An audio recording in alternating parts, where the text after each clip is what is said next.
Bendiciones, hermanos, me presento, soy Josué Sandoval, miembro de la iglesia Betel desde que era un niño. Es una bendición para mí estar aquí para poder compartirles un poquito de la palabra del Señor en esta cápsula. El día de hoy vamos a analizar o vamos a leer este texto bíblico y el título de esta enseñanza es El gozo de la salvación. Este texto bíblico está en Hechos 9, 21, 22 y dice: y todos los que lo escuchaban estaban asombrados y decían: ¿no es este el que en Jerusalén destruía a los que invocaban este nombre y el que había venido aquí con este propósito para llevarlos atados ante los principales sacerdotes? Pero Saulo seguía fortaleciéndose y confundiendo a los judíos que habitaban en Damasco, demostrando que este Jesús es el Cristo. Amén. Primero, poniendo en contexto un poco este versículo, aquí estamos hablando de un personaje muy importante en el Antiguo Testamento, que es Saulo, o después conocido el apóstol Pablo. El apóstol Pablo fue uno de los mayores apóstoles, mayores evangelistas que hubo en ese tiempo. Pero antes de aquello, el apóstol Pablo no era una persona que estaba de acuerdo con los cristianos o que apoyaba el cristianismo, sino todo lo contrario. La primera vez que vemos a Saulo o a Pablo en la Biblia está en Hechos 8:1 y dice: y Saulo consentía en su muerte, y en aquel día hubo una gran persecución contra la iglesia que estaba en Jerusalén, y todos fueron esparcidos por las tierras de Judea y de Samaria, salvo los apóstoles. La primera vez que vemos a Pablo, y en este hecho, es la muerte de Esteban, que fue el primer mártir. Saulo consentía en su muerte porque él pensaba que era lo correcto que él muera, porque el cristianismo estaba equivocado. El gozo de la salvación lo tenemos solo cuando las personas conocemos al Señor y conocemos al Señor por medio de su evangelio. Amén. Y Saulo en este momento no tenía aquel conocimiento, no había dejado que aquello entre en su vida. Esto de aquí lo llevaba no solo a consentir su muerte, sino que un capítulo más adelante vemos y seguimos esta historia en que Saulo comenzaba a perseguir a la iglesia, al punto que en Hechos 9:1 dice: Saulo, respirando aún amenazas y muerte contra los discípulos del Señor, vino al sumo sacerdote. ¿Y para qué venía? Si seguimos leyendo, ¿qué es lo que quería hacer Saulo en esta parte? Lo que él quería era seguir matando y encarcelando a cristianos que estaban fuera de Jerusalén.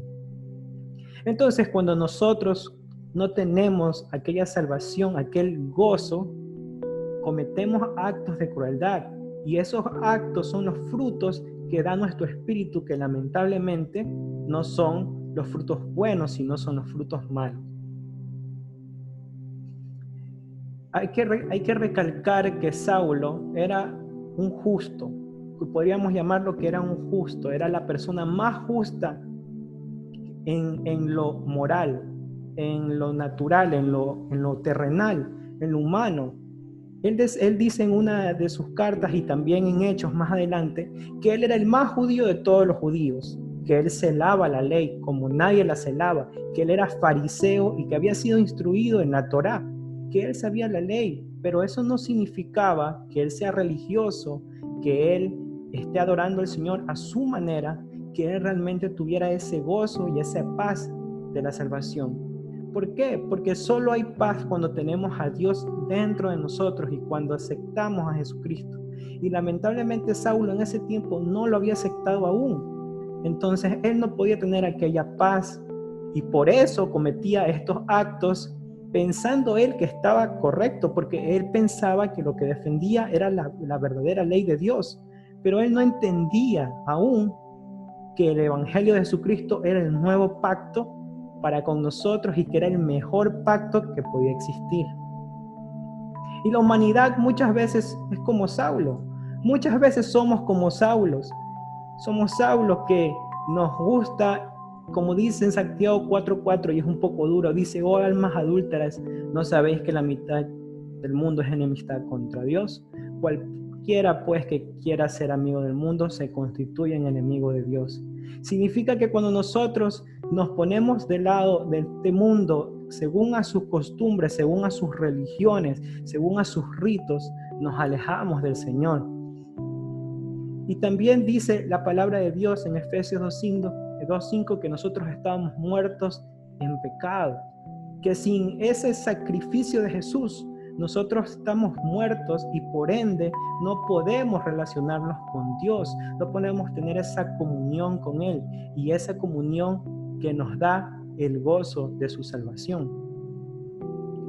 Pero ¿cuál es el punto? ¿Por qué? Porque todos pecamos. Ese es el punto, esa es la clave. Por cuanto todos pecaron y están destituidos de la gloria de Dios. No hay uno solo que se pueda justificar a sí mismo y decir yo puedo ir delante de Dios porque yo me lo merezco o porque yo he hecho obras buenas, sino que no hay uno solo y por eso estamos destituidos, estamos lejos de Dios.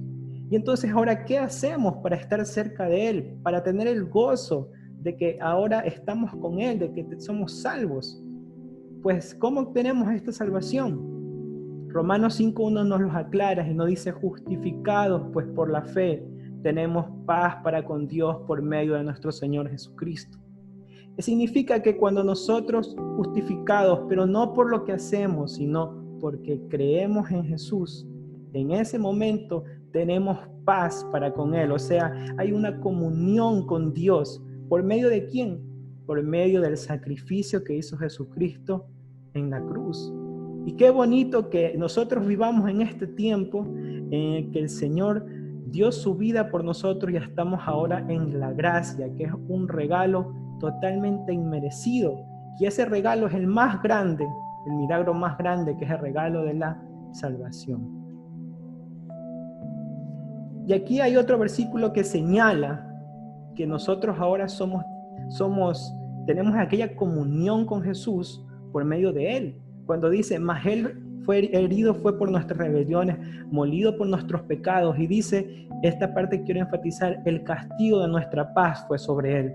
O sea, el hecho ahora de que nosotros tengamos paz con Dios, tenemos esa comunión que nos da la salvación, es que Él pagó nuestro castigo. Amén, qué bueno que Él fue el que pagó por nosotros y ahora nosotros de gracia, de lo que no merecemos, de un regalo, podemos tener esa comunión con Él. Y aquí viene uno de los beneficios de esta salvación, de este gozo, de esta salvación que nos da gozo. ¿Y por qué tenemos gozo? Miren lo que dice 1 Juan 5:13. Estas cosas os he escrito a vosotros que creéis en el nombre del Hijo de Dios, para que sepáis que tenéis vida eterna y para que creáis en el nombre del Hijo de Dios. Esto es una promesa para que sepamos, no para que pensemos o para que supongamos o para que entendamos de alguna manera que tengamos vida eterna, sino para que sepamos que por haber creído en Él, solo por haber creído en Él, por aquella gracia, tenemos la vida eterna. Amén. Y esto es algo grande porque esto nos llena de gozo, saber que ahora, por gracias al Señor, gracias a su sacrificio en la cruz, tenemos la vida eterna. Y ese es el gozo que tiene nuestra salvación. Lamentablemente Saulo en ese tiempo no lo tenía, pero al momento que él descubrió que el Señor se le apareció, él comenzó a tener ese paz, ese gozo dentro de sí. Por eso que dice que él se fortalecía cada vez más, porque él estaba lleno de aquel gozo, de aquella paz, de esa comunión que ahora tenía con el Señor por medio del sacrificio de Jesús en la cruz. Y con este versículo quiero cerrar, amados hermanos, que dice, ustedes aman a Jesucristo aunque no lo han visto, así como nosotros. Y ahora, creyendo en Él sin haberlo visto, se alegran con una alegría tan grande y gloriosa que no pueden expresarla con palabras. Y es ese gozo, y no es un gozo terrenal o humano, sino es un gozo divino que viene del cielo. Amén. Porque están alcanzando la meta de su fe, que es la salvación. Qué lindo versículo donde nos dice que aunque nosotros no hayamos visto a Jesús, aún así nos alegramos, tenemos ese gozo porque creemos en Él, y esto nos da la salvación. Entonces nosotros tenemos aquel gozo de la salvación porque somos salvos gracias a la obra redentora de Jesucristo. Y tenemos que ser agradecidos con Él y siempre buscarlo a Él porque Él es el que tiene el gozo, Él tiene la paz, Él es la vida y es el camino. Muchas gracias, hermanos, por haberme escuchado. Que estas palabras sean de bendición. Amén.